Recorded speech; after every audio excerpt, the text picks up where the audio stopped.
So welcome back you guys. Third part में आप सभी लोगों का बहुत बहुत स्वागत। ये वीडियो लेक्चर सीरीज का लास्ट पार्ट है और चैप्टर का नाम है the party of era of one party dominance. It means that जो लंबे समय से कांग्रेस चल रही है उसके बारे में इसमें डिस्कशन किया जा रहा है। वीडियो लेक्चर सीरीज का पहला और दूसरा पार्ट पहले से अपलोड कर दिया हम लोगों ने, तो आप जाके ज़रूर देखिएगा। अधिक जानकारी के लिए आप हमारे गूगल प्ले स्टोर को ज़रूर डाउनलोड करिए ये पाठशाला को। वीडियो के डिस्क्रिप्शन में लिंक है और अदरवाइज आप इसे स्कैन करके भी डाउनलोड कर सकते हैं। आपको बहुत सारी इन्फॉर्मेशन में मिल जाती है। अब क्योंकि हम लोग ये पढ़ने की कोशिश कर रहे थे कि इंडिया के अंदर इलेक्शन हुआ, इंडिया के अंदर 15 सालों तक इलेक्शन होता रहा और उसके बाद इलेक्शन के बाद के टाइम पीरियड में हमने देखा कि इलेक्शन एक बहुत बड़ा जुआ था और आज तक इलेक्शन कमीशन इलेक्शन के अंदर बदलाव करता आ रहा है और आने वाले समय में बदलाव करता रहेगा। तो जब से पहला जनरल इलेक्शन हुआ था और आज तक जनरल इलेक्शन की अगर हम बात करें तो आप ये देखोगे कि the evolution of the electoral system in India from first election until till now is fascinating journey marked by the significant milestone in the reform। मतलब जब से भारत के अंदर इलेक्शन हुआ है अभी तक बहुत सारे ऐसे बड़े बदलाव करे गए हैं जो समय के साथ साथ होने ज़रूरी है। नंबर 1, अगर आप पहला जनरल इलेक्शन देखें 1951 से 52 के बीच में पहला जनरल इलेक्शन कंप्लीट हुआ था। अक्टूबर 25 1951 से लेके फरवरी 21 1952 तक चला। इसमें उस टाइम पीरियड पे 176 मिलियंस पीपल जो थे एलिजिबल थे और ये जो वोटिंग सिस्टम करा गया था first pass the post system के तहत किया गया था। ये हमने इसके बारे में पहले भी पढ़ा हुआ है कि सार्वधायिक मतों से पाने वाली की जीत, ये वाला पार्ट हमने पढ़ा हुआ है। तो ये पहला इलेक्शन था। दूसरे इलेक्शन जो 1950 से 1960 के दशक में बीच में हुए, हमने उनमें भी रिफॉर्म्स करे। जैसे कि उस टाइम पीरियड पे हमने इलेक्टोरल प्रोसेस और इंस्टीट्यूशन को काफ़ी मजबूत करा। The election commission of India ECG was established in 1950 and various electoral reform were introduced to ensure the fairness and transparency of the election. 1950 और 60 के अंदर हमने इलेक्शन के अंदर वो बदलाव करे जिसकी वजह से चुनाव बहुत अच्छी तरीके से, फेयरनेस तरीके से और बहुत सही ढंग से हो सके। उसके बाद 70-80 के दशक में हमने EVM मशीनों को इंट्रोड्यूस करा, लेकिन कुछ कुछ जगहों पे इंट्रोड्यूस करा, ये याद रखना। और उसके बाद हमने फर्स्ट पास्ट द पोस्ट यानी कि सार्वधायिक वोटों से मत पाने वाले की जीत और अनुपातित प्रतिनिधित्व प्रणाली यानी कि PR सिस्टम, ये भी उस टाइम पीरियड पे 70-80 के दशक में हमने शुरुआत करी थी।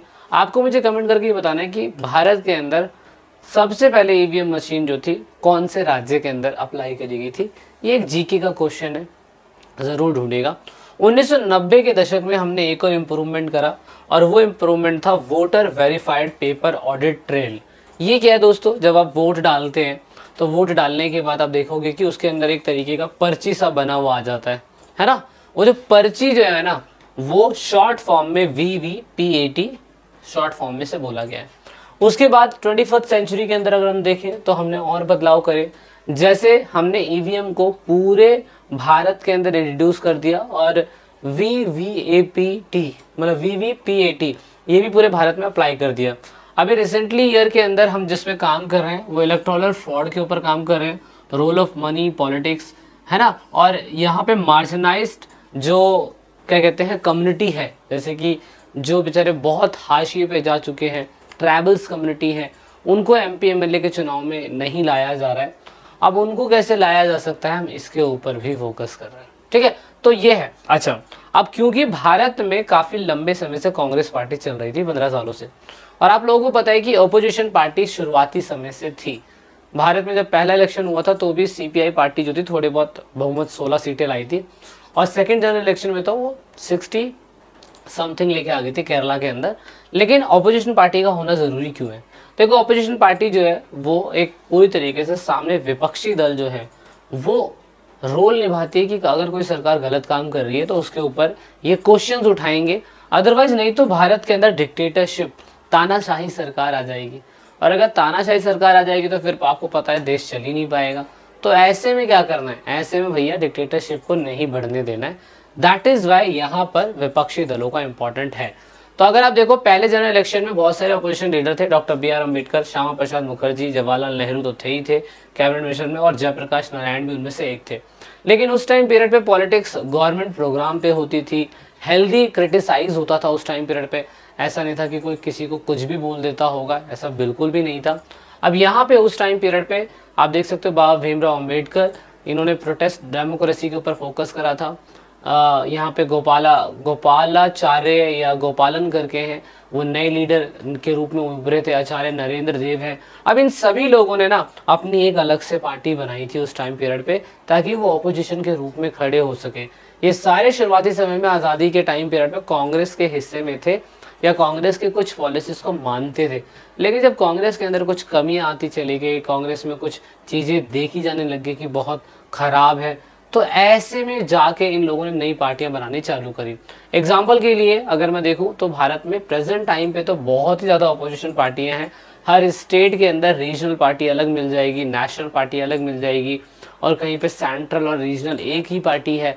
लेकिन ये पार्टियां, भारत के अंदर एक रूल बनाया गया कि मल्टी पार्टी सिस्टम होगा, और मल्टी पार्टी सिस्टम होगा तो ऑफकोर्स क्या कहते हैं, यहाँ पे आप अपनी बातें हर कोई रख सकता है, हर किसी को इलेक्शन में खड़े होने का अधिकार है वगैरह वगैरह। तो इस हिसाब से आप कह सकते हैं 1934 के अंदर सबसे पहले कांग्रेस सोशलिस्ट पार्टी बनी थी, और उस टाइम पीरियड पे राम मनोहर लोहिया, जयप्रकाश नारायण, अशोक मेहता, अच्युत, उसके बाद पटवर्धन, आचार्य नरेंद्र देव एंड एस.एम. जोशी, इन्होंने उस टाइम पीरियड पे पार्टी बनाई थी। और आप देख सकते हो स्वतंत्रता सेनानी, कांग्रेस सोशलिस्ट पार्टी के संस्थापक आचार्य नरेंद्र देव थे। आज़ादी के टाइम पीरियड पे इन्होंने आंदोलन में भाग लिया था, कई बार जेल भरो आंदोलन में गए थे, किसानों के आंदोलन में सक्रिय रहे थे, बौद्ध धर्म के बहुत अच्छे विद्वान माने जाते हैं। आज़ादी के बाद पहली सोशलिस्ट पार्टी और बाद में प्रजा सोशलिस्ट पार्टी का नेतृत्व करने वाले व्यक्ति यही थे, और ये अपोजिशन लीडर में थे। दूसरा है कम्युनिस्ट पार्टी ऑफ इंडिया, 1935 में सीपीआई बनाई गई थी। ये कांग्रेस की ही पार्टी थी लेकिन बाद में अलग हो गई। यहाँ पे आज़ादी के समय अच्छी तरह से तेल से सना हुआ दल स्वतंत्र भारत में पार्टी द्वारा उठाई हिंसा के कारण जनता को पार्टी से दूर रखा। इट मीन्स यहाँ पे कुछ थोड़ा सा मीनिंग में गलत हो गया, लेकिन मैं आपको बता दूं कि यहाँ पे ये पार्टी क्यों बनाई गई थी। शुरुआती समय में पार्टी कांग्रेस के फेवर में थी, लेकिन ऐसे कुछ कारणवश जो पार्टी की आइडियोलॉजी इन लोगों को अच्छी नहीं लगी, दैट इज वाई यहाँ पे कम्युनिस्ट पार्टी ऑफ इंडिया अलग बनाई जाती है। केरला के उस टाइम पीरियड पे नेता ए.के. गोपालन करके इनका नाम है। केरला के कम्युनिस्ट नेता थे। राजनीतिक जीवन इनका बहुत शुरुआती समय से शुरू हो गया था। 1939 में कम्युनिस्ट पार्टी ऑफ इंडिया के अंदर शामिल हो गए थे, और 1964 में कम्युनिस्ट पार्टी का विभाजन हो गया था। और आपको पता है पहले सीपीआई थी, फिर सीपीआई-एम बन गई, और उसके बाद पार्टी को मजबूती करने के लिए ये पूरे भारत के अंदर काम करते रहे। 1952 के अंदर ये सीपीआई के सांसद भी बने थे, लीडर बने थे, और लीडर बनने के बाद इन्होंने उस टाइम पीरियड पे हिंसा का रास्ता छोड़ दिया। एंड देन उसके बाद 1964 के अंदर, पहले तो सीपीआई ही पार्टी थी, लेकिन 1964 के अंदर जब आपका क्या कहते हैं चाइना वाला युद्ध जब था भारत के अंदर और ख़त्म हो गया था, तो उसके बाद सीपीआई, एक तो सीपीआई प्रो सोवियत बन गई और एक सीपीआई प्रो चाइनीज़ बन गई। तो उस टाइम पीरियड पे सीपीआई-एम अलग बनी और सीपीआई अलग बनी। इसकी वजह से दो पार्टियां भी टूट गई। तो इसके बारे में डिटेल में वैसा नहीं है। अकॉर्डिंग टू न्यू सिलेबस भारतीय जनसंघ, इसके ऊपर आपको अलग से नया टॉपिक दिया गया है, तो मैं अलग से इस टॉपिक के ऊपर आपको पढ़ाऊंगा। इसमें आरएसएस के बारे में, हिंदू सभा के बारे में, और यहाँ पे श्यामा प्रसाद मुखर्जी का रोल बताया गया, one party one culture one nation, अखंड भारत, है ना, reunion of the India of the Pakistan, ये पूरा सब कुछ अभी प्रेजेंट टाइम पे हो रहा है। तो इस पर हम डिटेल में बात करेंगे। अब यहाँ पे आप देख सकते हो हिंदी की आवाज़ उठाने के लिए, अल्पसंख्यक की आवाज़ उठाने के लिए ये पार्टी बनाई गई थी। श्यामा प्रसाद मुखर्जी, दीनदयाल उपाध्याय, बालाराज मखोद, हाँ मधोक करके नाम है, सॉरी इनका, ये हैं। बाद में यही पार्टी क्या कहते हैं बीजेपी पार्टी बनती है, जो प्रेजेंट टाइम में पूरे भारत को रूल कर रही है। एक पार्टी और बनी थी स्वतंत्रता पार्टी, सील राजा गोपाले के द्वारा बनाई गई थी 1951 में। नागपुर में इसका रेजोल्यूशन पास हुआ था। ये उस टाइम पीरियड पे कांग्रेस को ये कहते थे कि अर्थव्यवस्था में कम सरकारी भागीदारी, व्यक्तिगत स्वतंत्रता और मुक्त नीति क्षेत्र के ऊपर ये फोकस करना चाहते हैं, इसीलिए ये अलग से क्या कहते हैं एक अलग पार्टी बनाते हैं। इनका विरोध था लैंड सीलिंग को लेकर, कोऑपरेटिव फार्मिंग को लेकर, प्रोग्रेसिव टैक्स रिजम पॉलिसी बनाने को लेकर, और नॉन अलाइन मूवमेंट को लेकर। ये क्या है, सरकार जब भी बनाई जाती है तो अपोजिशन पार्टी की जो भी कमियां होती है उसको लेकर ये उस टाइम पीरियड पे चल रहे थे।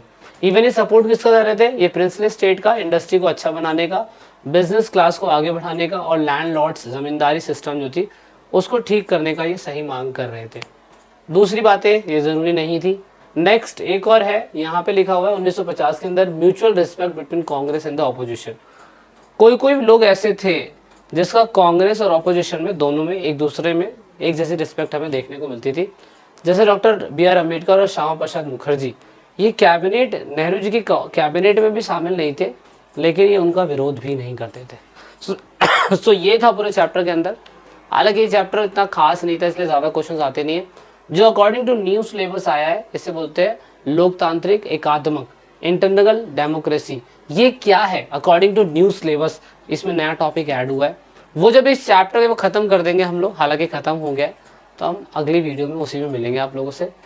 डाउनलोड कर लीजिएगा ऐप फटाफट, ताकि आपको सारे अपडेट मिलते रहे। So this is it in this video. जय हिंद, जय भारत, वंदे मातरम।